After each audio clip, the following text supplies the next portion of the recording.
Good evening, I'm Jordan Norkus. Thank you for joining us for 18 News at 5, 6, 10, 11.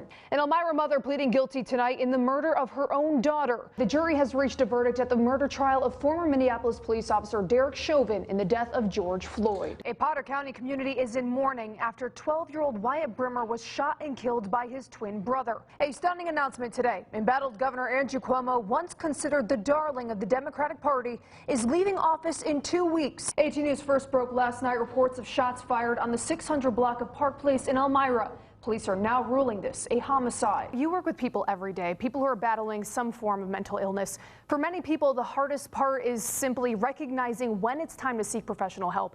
How can someone determine when it's just an off day and when it's time to actually talk to someone? So I guess my question for you is, do you have any emergency plans in place to help these businesses if things do continue to get worse? What advice would you give to any 17-year-old out there thinking of joining the military? You know, knowing what you know now, what would you tell your 17-year-old self? What did you learn there? Don't put your peppers in early. We all knew the snow was coming, but I still looked out the window this morning and I was like, Mother Nature, why? I know, I think a lot of us did this morning. And at the bottom, the love them or leave them peeps. I gotta say, I don't love them. Reese's Pieces, the little eggs. Yep.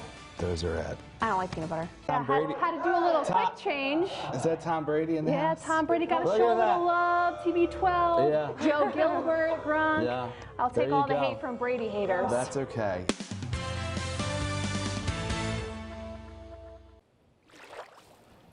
With every case, it always unfolds. Daniel Manganero was a brother, son, wrestling standout, and future orthopedic surgeon who tragically lost his life after a canoeing accident on Seneca Lake. Nearly a month after the accident, the New York State Police underwater recovery team found Daniel's body using this very boat, but the search was far from easy. That first day, we were actually scanning from 25 feet to 100 feet of water. We finally realized that they were in anywhere from 500 to 600 feet. The challenge was getting the sonar unit down to that depth. A sonar unit uses sound propagation to navigate objects under the surface of the water. This is where the sonar is being dragged behind the boat, and it's scanning on both sides. So we can scan anywhere from basically 10 feet to 400 feet. But the smaller the target, so here comes a barge right now. This is in 110 feet. But there was still one problem. The cable holding the sonar unit wasn't long enough. That information was given to the family. The search was going to be basically called off until we could actually get a longer cable. We were going to requisition one through Albany, and then the family stepped in, inquired about the cost, and never hesitated, saying, we'll buy it. The new 900-foot fiber optic cable made it possible for the team to cover every square foot of the concentrated search area. Once Daniel's body was located on sonar, it was time to bring in the ROV. That was actually the tool that we used to recover Dan. We did put a down line from the surface to the bottom, about 45 feet away. And so that day that we did recover him, we tethered the ROV to that down line, so we knew exactly when the ROV hit the bottom. It released itself from that down line, and we directed it right to Dan. And it worked flawlessly. I mean, it's pitch black down there at 600 feet. It's got lights on it and cameras, movable cameras. Everything just worked out perfectly. Daniel recovered at 580 feet, with the cable purchased by the Manganero family referred to as the team's cape.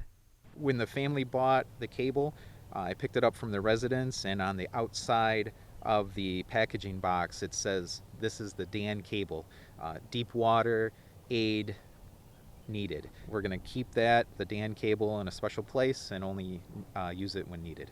All in honor of Daniel, whose life left an everlasting impact on many. Reporting in Himrod, Jordan Norkus, 18 News. Our last remarkable women finalist is a 21-year-old girl who gives back to the community through fashion. Here's her story. You may have heard the saying, life is a fashion show and the world is your runway. For Katrina Hardiman, she took that runway and turned it into a cause. After seeing an advertisement for a local fashion show, she developed a passion for design at a very young age. I started out doing runways, and then I kind of switched gears to the designing part. It was something that I always wanted to put on my own show, that I could showcase my collection without any rules, without any type of restrictions. I could just express my designs and what I wanted to showcase. At 10 years old, Katrina lost her mother to lung cancer. Instead of letting her grief take over, she wanted to do something special with her gift. There was a lot at a very early age that I was going through. One of the big things that I was taught growing up is how important it is to give back to people, because I didn't have a lot when I grew up, and just different like people in the community and things like that helped a lot when I was younger and my siblings were younger. So it was just something that was kind of always installed in me. That's when Runway for a Cause was born. The nonprofit organization showcases local designers, models, and photographers while raising funds for other organizations both in the area and across the nation. It really started with me and my co-founder, Emmy. We both are both the alumni for fashion program, and we were at lunch and I was like, hey, like, I really would like to do this and I would love to have you like help me and everything. And we just got talking about it. And so it kind of started from there. Every year we put on a fashion show. We have a great committee behind us now. And then slowly from there, it's just been getting in touch with our community and making sure that we build those relationships and build it up to be the best that it can be. Whether it's a fashion show, car wash, toy drive, or bake sale, Katrina's hope is to bring the community together and make a difference. Given everything she's faced, she's accomplished so much at just 21 years old, showing the younger generation they can forge their own path and achieve anything they set their mind to.